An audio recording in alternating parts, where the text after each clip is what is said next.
Minha boca carrega traços e algumas expressões. Quando comemoro um gol, quando tenho frustrações. Quando falo palavrão ou assovio de alegria. Quando mordo um picolé ou discuto com a família. E cê já se perguntou a força das palavras e o que você semeia quando sua boca fala. Não fale pra murmurar, fale pra agradecer. Se não for pra edificar, é melhor cê nem dizer. Quando pensa em murmurar, invejar, reclamar, permaneço em silêncio mesmo querendo falar. Minha boca quer cantar, minha boca quer gargalhar, minha boca quer gritar quando pensa em me calar.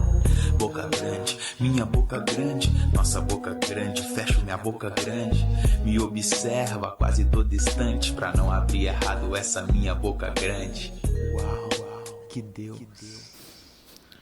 Olá pessoal, boa noite a todos, que bom receber você aqui neste tempo precioso, a você que está conosco nesse ambiente físico e a você que também está conosco aí no ambiente virtual, no nosso canal do YouTube, Família Missionária TV.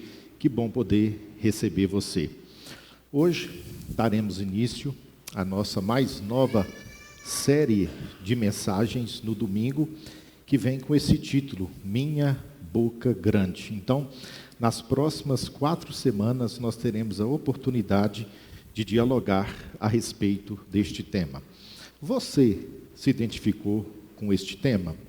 Olhe para dentro do seu próprio coração e avalie se você se identificou com esse tema.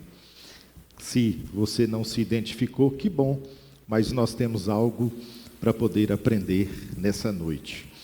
É verdade que nós passamos a maior parte da nossa vida falando. Dizem que as mulheres falam aproximadamente 20.000 palavras por dia e os homens 10.000 palavras por dia. Dizem, não sei se é brincadeira, mas dizem que a mulher fala mais do que o homem. Mas tem um dado importante, que se nós fôssemos pegar todas as palavras que falamos durante o ano, nós escreveríamos 66 livros, com 800 páginas cada livro e com a letra pequenininha. Agora, eu chamo a sua atenção.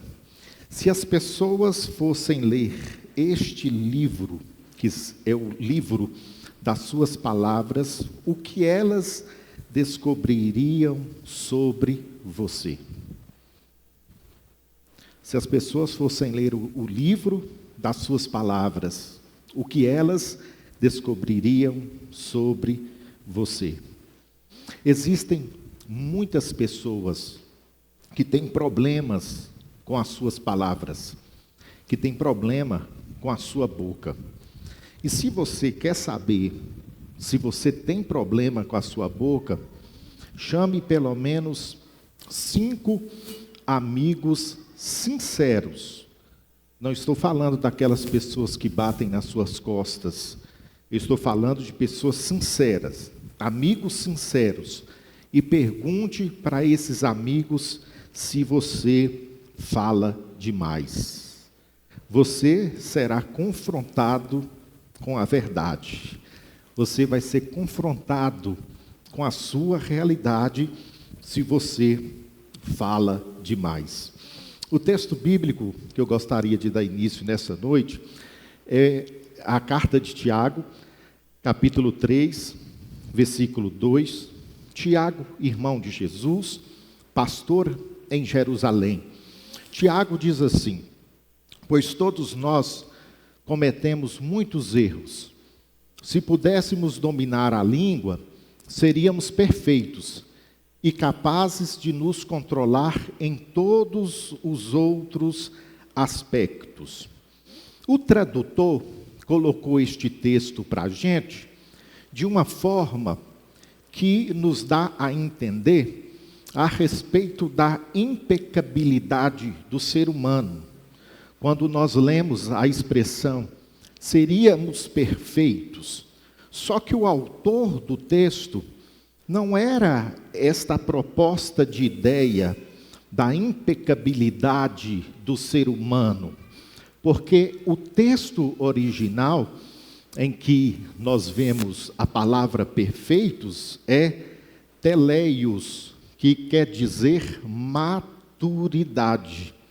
Então o autor está escrevendo o texto com a proposta de que o seu leitor entenda que se nós dominássemos a nossa língua, nós demonstraríamos a nossa maturidade cristã.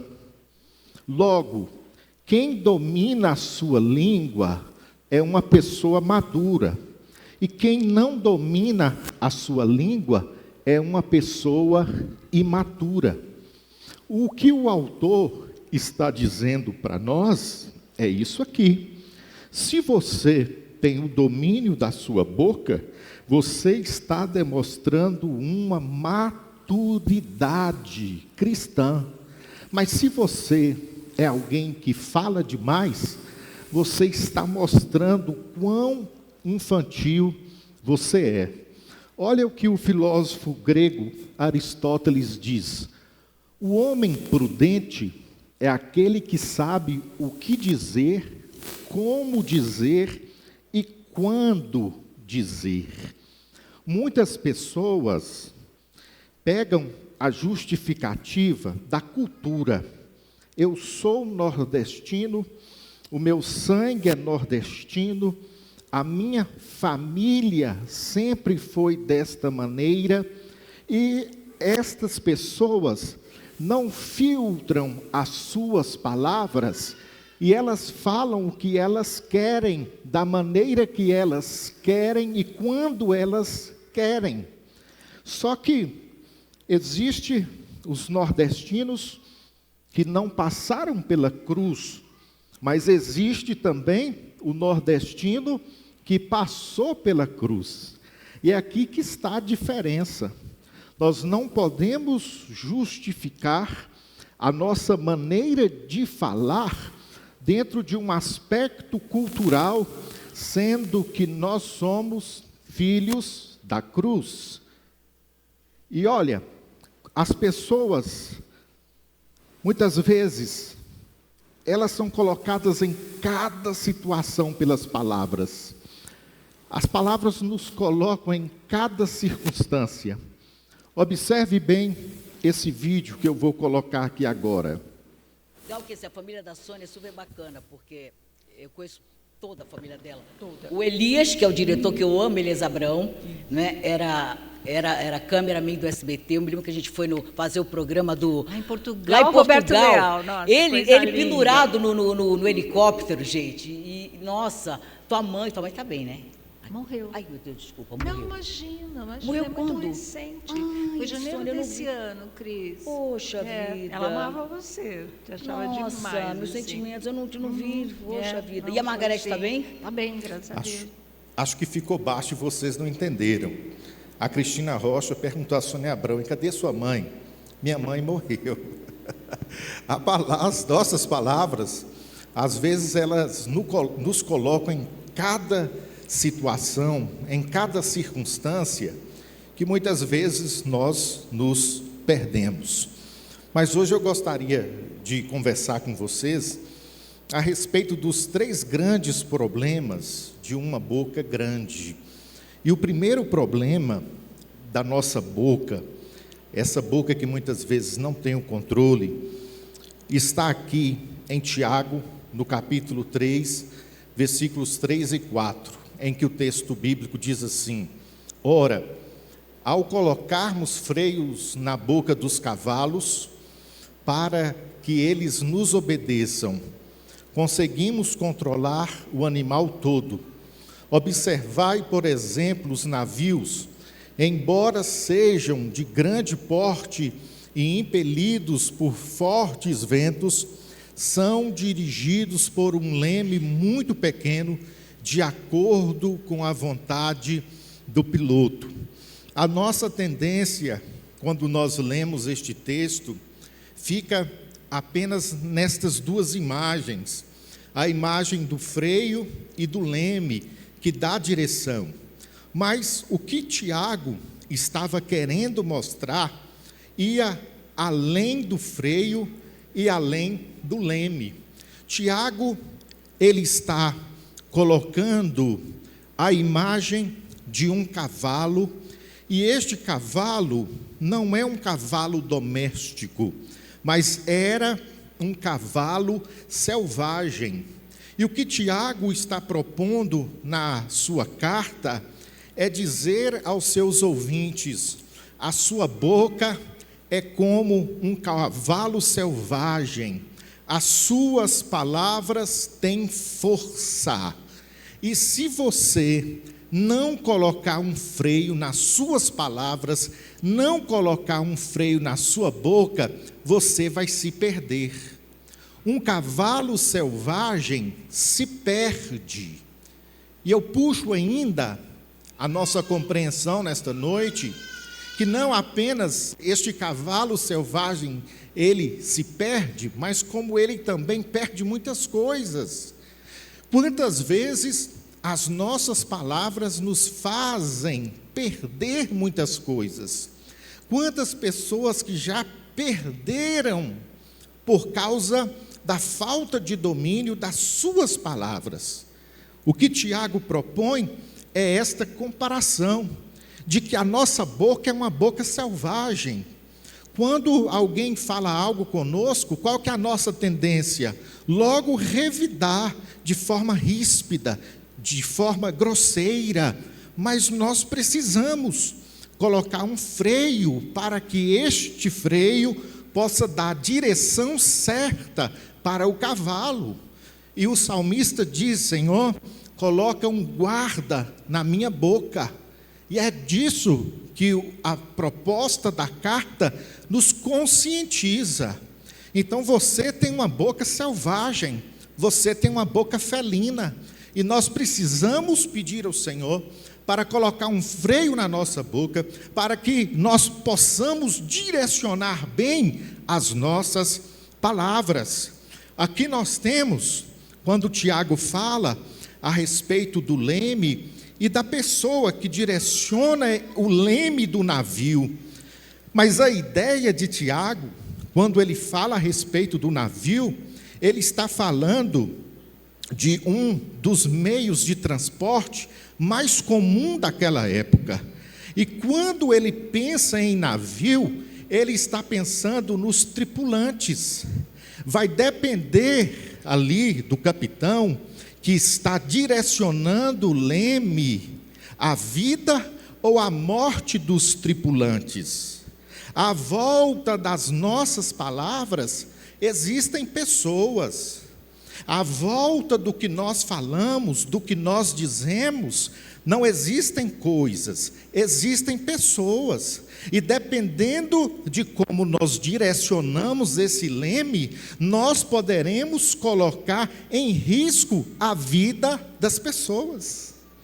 Então, o texto bíblico, quando Tiago vai escrever a respeito da importância do freio, a importância de direcionar bem o leme, é a respeito das nossas palavras. Se você quer saber para onde está indo no futuro, observe as suas conversas, porque as suas conversas revelam onde você vai chegar. As suas palavras revelam os passos que você está dando. Observe o que o salmista, aqui em Salmo 34, versículos 12 e 13, diz: quem de vocês quer amar a vida e deseja ver dias felizes? Quem de vocês deseja viver dias felizes? O Salmo vai dizer: guarde a sua língua. Olha o link que a Bíblia está trazendo para nós. Se você quer usufruir bem da vida, se você quer realmente experimentar da felicidade, você precisa guardar a sua língua do mal e os seus lábios da falsidade.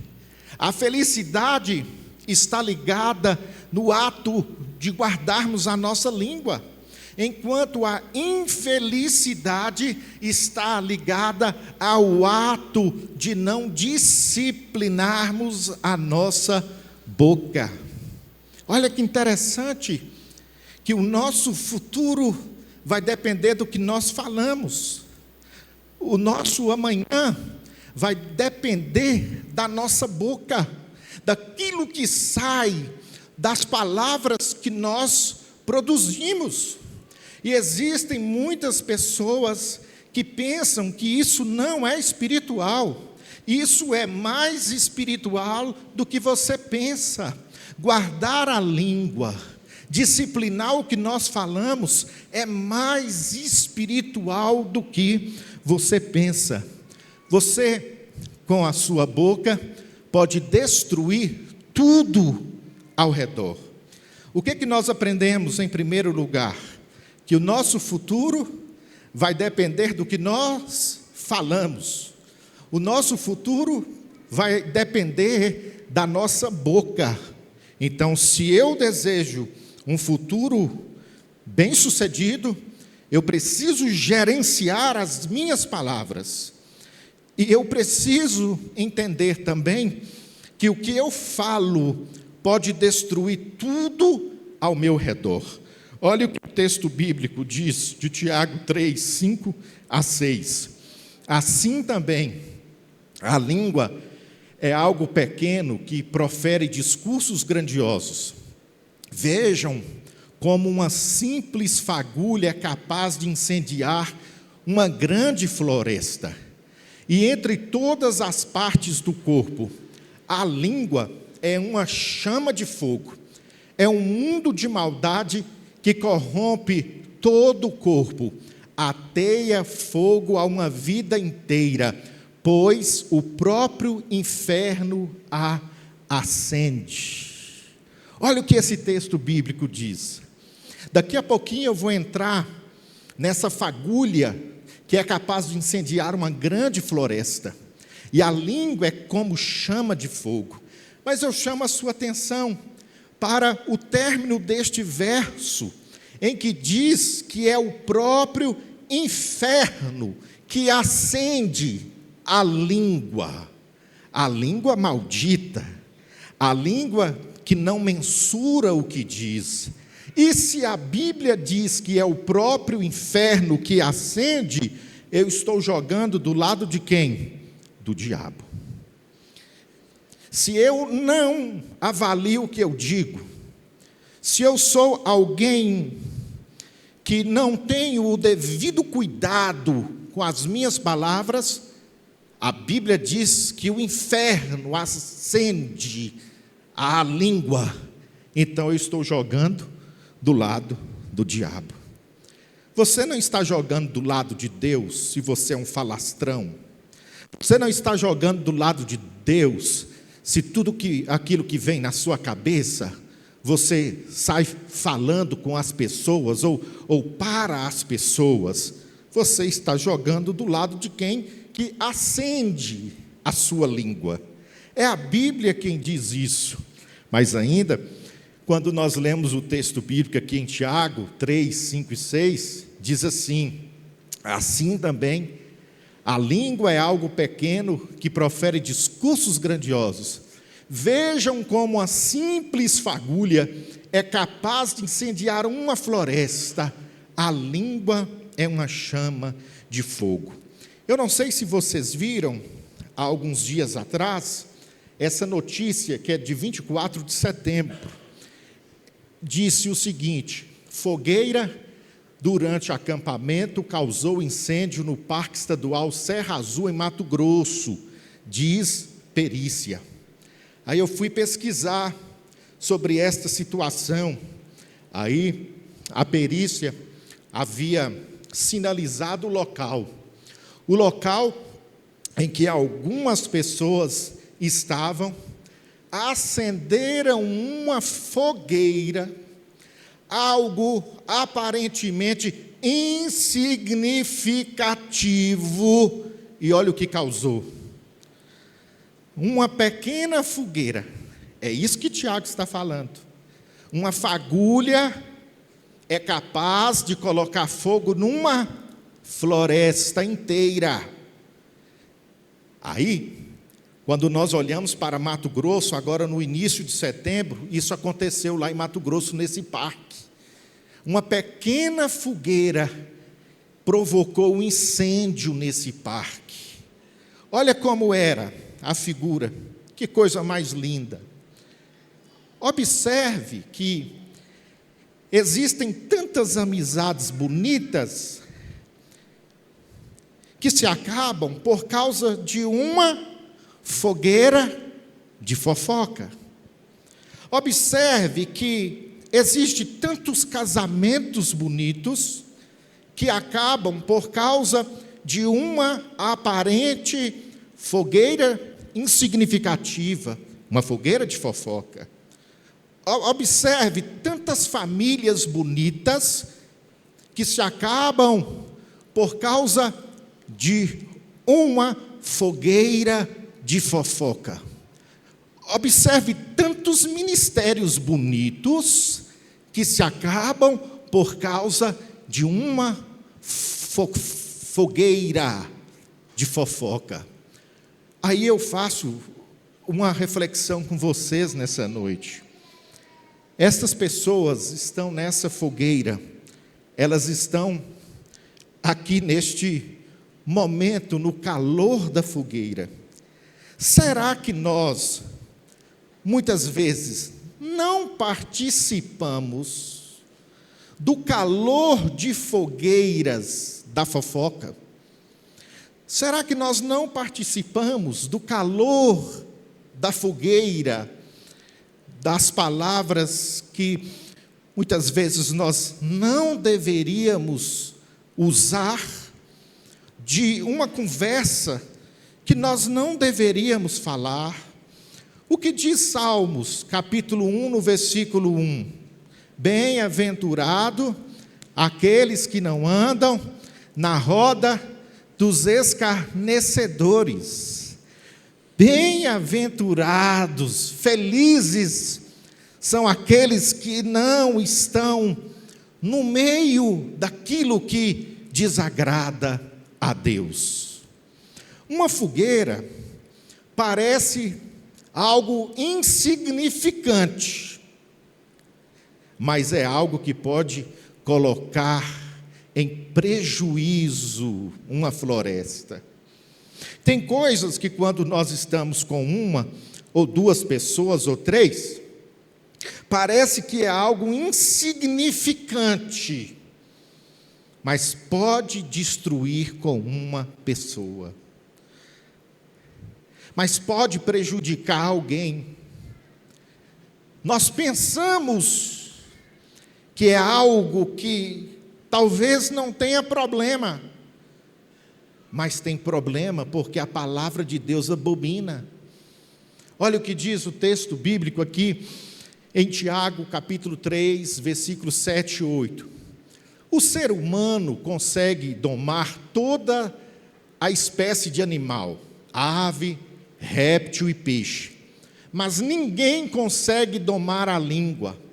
A língua é incontrolável e perversa, cheia de veneno mortífero. Tiago está usando a figura de um zoológico. Ele está trazendo para a nossa consciência de que a espécie, toda a espécie, foi dominada pelo homem. Só que o homem não conseguiu domar a sua própria língua. Aí eu pergunto a você: alguém aqui tem coragem de entrar? Tem uma área lá em Recife que dizem que tem tubarões. Alguém aqui tem coragem de entrar lá nessa área de Recife que tem tubarões? Sim ou não? Quem é o corajoso aí? Quem tem coragem? Quem tem coragem? Ninguém. Só que quando nós lemos este texto ao pé da letra, é isso que esse texto bíblico quer dizer. Nós devemos temer mais a nossa língua do que o tubarão. A Bíblia diz que nós conseguimos domar a espécie, mas nós não conseguimos domar a nossa língua. Nós precisamos ter mais medo da nossa língua do que de um tubarão. Olha como isso nos faz pensar a respeito das nossas palavras. Olha o que o texto bíblico ainda diz, Provérbios 18, 21. A morte e a vida estão no poder da língua. Quem a utiliza, colherá suas consequências. Certo rei ia dar uma grande festa no palácio.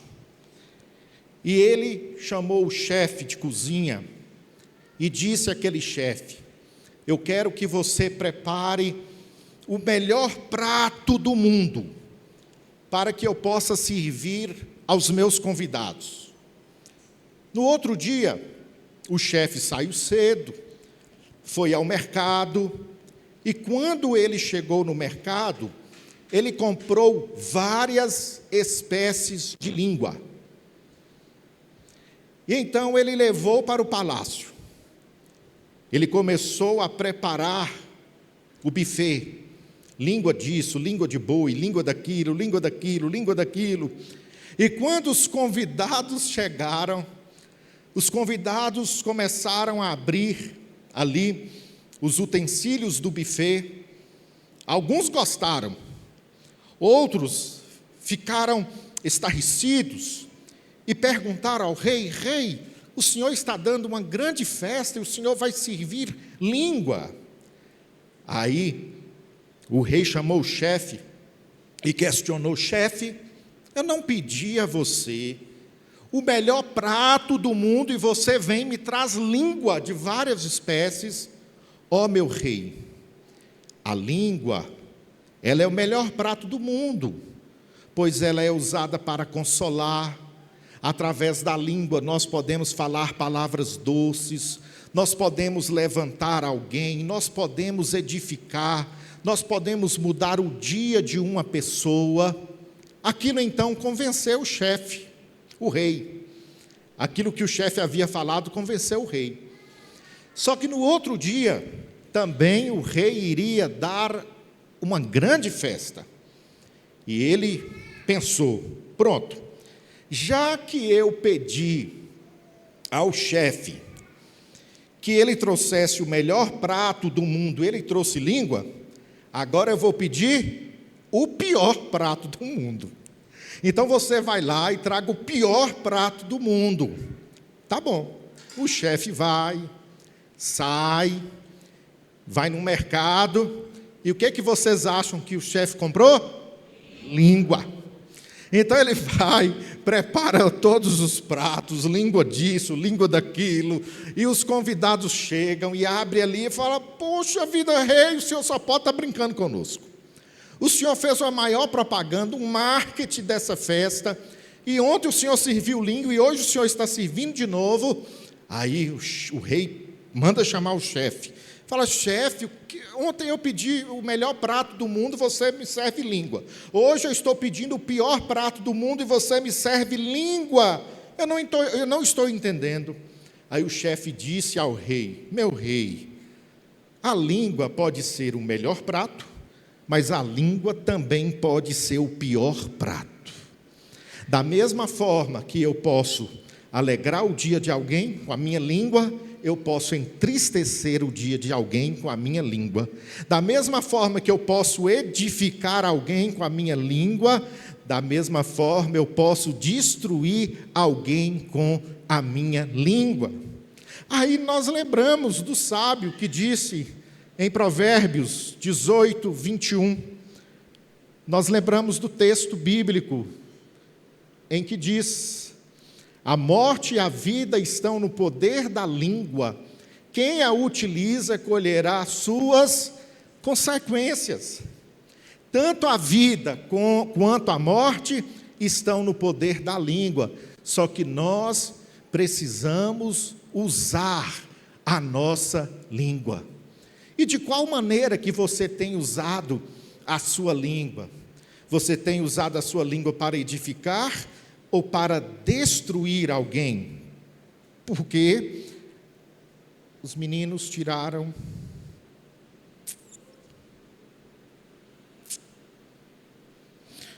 aqui, ó, esqueci de colocar aqui os pratos da língua, várias línguas, né? Pode ser o melhor prato ou pode ser o pior prato. A língua também mostra quem eu realmente sou.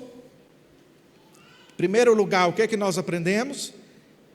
A nossa língua, as nossas palavras, a nossa boca poderá nos levar a um futuro. Agora, se é positivo ou negativo, vai depender do que nós falamos. Em segundo lugar, o que é que nós acabamos de aprender? O que é que nós acabamos de aprender? Em segundo lugar, a nossa língua pode destruir tudo ao nosso redor. Só que a nossa língua também mostra quem realmente nós somos. Aquilo que você fala, quando você fala de alguém, você fala mais de você do que da outra pessoa. Presta bem atenção no que eu estou dizendo. Aquilo que você fala, fala mais de você do que da outra pessoa. O texto bíblico vai dizer em Tiago 3, 9 e 10, às vezes, louva nosso Deus e Pai, e às vezes amaldiçoa aqueles que Deus criou à sua imagem. E assim, bênção e maldição saem da mesma boca.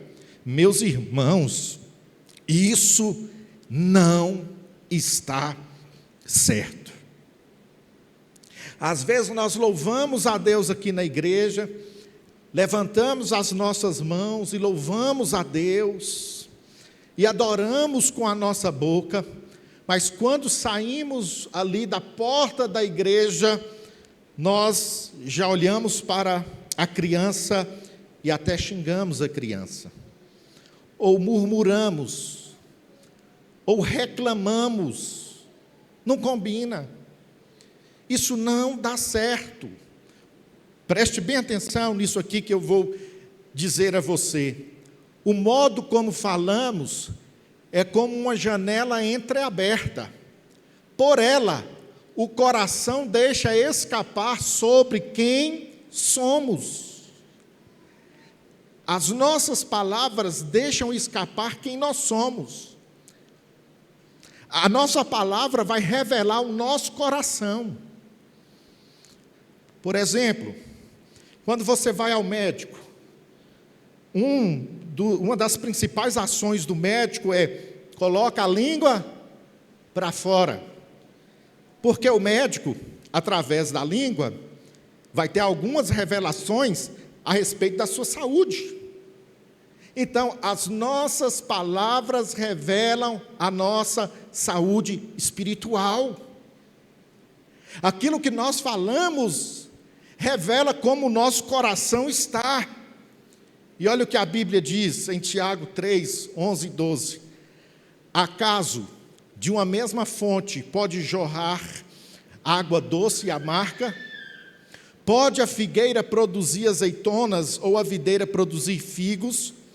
Da mesma forma, não se pode tirar água doce de uma fonte salgada. O que eu falo revela como está o meu coração. As minhas palavras vão revelar como o meu coração está. Então eu preciso avaliar a fonte. Vocês lembram o ano de 2005, quando em Minas Gerais a barragem de Mariana estourou? A barragem de Mariana foi levando rejeitos para o Rio Doce. O Rio Doce, que levava vida para as cidades mineiras, começou a levar morte. Olha como é importante nós avaliarmos a fonte. O Rio Doce recebeu todos os dejetos da barragem, que transferiu também para o litoral do Espírito Santo. Olha a extensão das nossas palavras. As nossas palavras, elas poderão ir levando vida para a extensão da nossa existência, ou ela poderá trazer prejuízo. Algo que aconteceu lá em Mariana foi atingir o litoral do Espírito Santo. Por isso que nós precisamos tomar muito cuidado com as nossas palavras. Olha o que diz o texto bíblico: raça de víboras, como podem vocês, que são maus, dizer coisas boas? Pois a boca fala do que o coração está cheio. Não adianta, se você é alguém que fala coisas que desagradam a Deus, o seu coração está imerso de coisas que desagradam a Deus, porque a boca é o termômetro do coração. Mas hoje, eu faço um convite a você, a lermos este Salmo, Salmo 19, versículo 14, que diz assim: que as palavras dos meus lábios e o meditar do meu coração sejam agradáveis a Ti, Senhor, minha rocha e meu Redentor. Que as minhas palavras, que aquilo que eu digo, que aquilo que eu falo, que seja algo que louva o Senhor, que edifica o nome do Senhor, que aquilo que venha sair da minha boca, que venha realmente mostrar quem eu sou, e nós somos filhos de Deus. Mas as pessoas vão observar a nossa filiação a partir daquilo que nós falamos. Por isso eu trago nessa noite essa primeira mensagem, uma mensagem muito séria, uma mensagem muito importante, porque muitas pessoas se distanciam da sua boca, muitas pessoas distanciam a questão da boca da espiritualidade. E estas pessoas falam de qualquer maneira, falam das pessoas, gostam de fofoca, não pode ter uma primeira oportunidade de uma fofoca, que essa pessoa coloca fogo na lenha. Meu irmão, isso não combina conosco. Minha irmã, isso não combina conosco. A nossa boca precisa ser uma boca santa. As nossas palavras precisam ser palavras que edificam. Se nós não usarmos a nossa boca e as nossas palavras para edificar, eu estou jogando no time do diabo. E Deus não nos convida para jogarmos no time do diabo. Por isso nós precisamos hoje, como o salmista disse: Senhor, coloque um guarda na minha boca. Senhor, coloque um guarda para que realmente eu venha falar o que edifica, para que eu venha falar aquilo que realmente venha ser bênção na vida das pessoas. Quantas pessoas estão fora das igrejas por causa de palavras de pessoas que dizem que estão dentro da igreja? Quantas palavras já afastaram pessoas? Mas nós precisamos usar bem as nossas palavras. Eu quero fazer um desafio a você. Eu queria fazer um desafio para que realmente durante a semana, se você quer ser curado disso, se você quer ser curada disso, muitas pessoas só querem a cura da dor de cabeça, do joelho, dos tendões, mas muitas pessoas não querem a cura da boca. E a cura da boca é importante. A cura da boca, ela é fundamental para o nosso crescimento espiritual. Você vai ter um desafio essa semana. Chegue pelo menos perto de 3 amigos, como eu disse no início, 3 amigos, e você vai perguntar a essa pessoa: fulano, você acha que eu falo demais? Você vai ter um feedback dessa pessoa. Agora não é para você ficar chateado com a pessoa, não. É um desafio. E você que diz ser amigo dessa pessoa, fale a verdade. Você acha que eu falo demais? Se algumas pessoas me perguntassem, se tiver coragem de me perguntar, eu falo. Fala demais. Escute bem. Se nós buscamos ser uma igreja que realmente deseja alcançar as pessoas dessa cidade, a mudança precisa começar em nós. Ou até que enfim um aleluia. Se você deseja alcançar as pessoas, a mudança começa em nós. Porque se a mudança não começar em nós, nós vivemos um farisaísmo, nós vivemos uma religião, nós vivemos uma hipocrisia. Irmãos queridos, Deus nos chama para que realmente o nosso coração seja mudado. Você pode ficar de pé.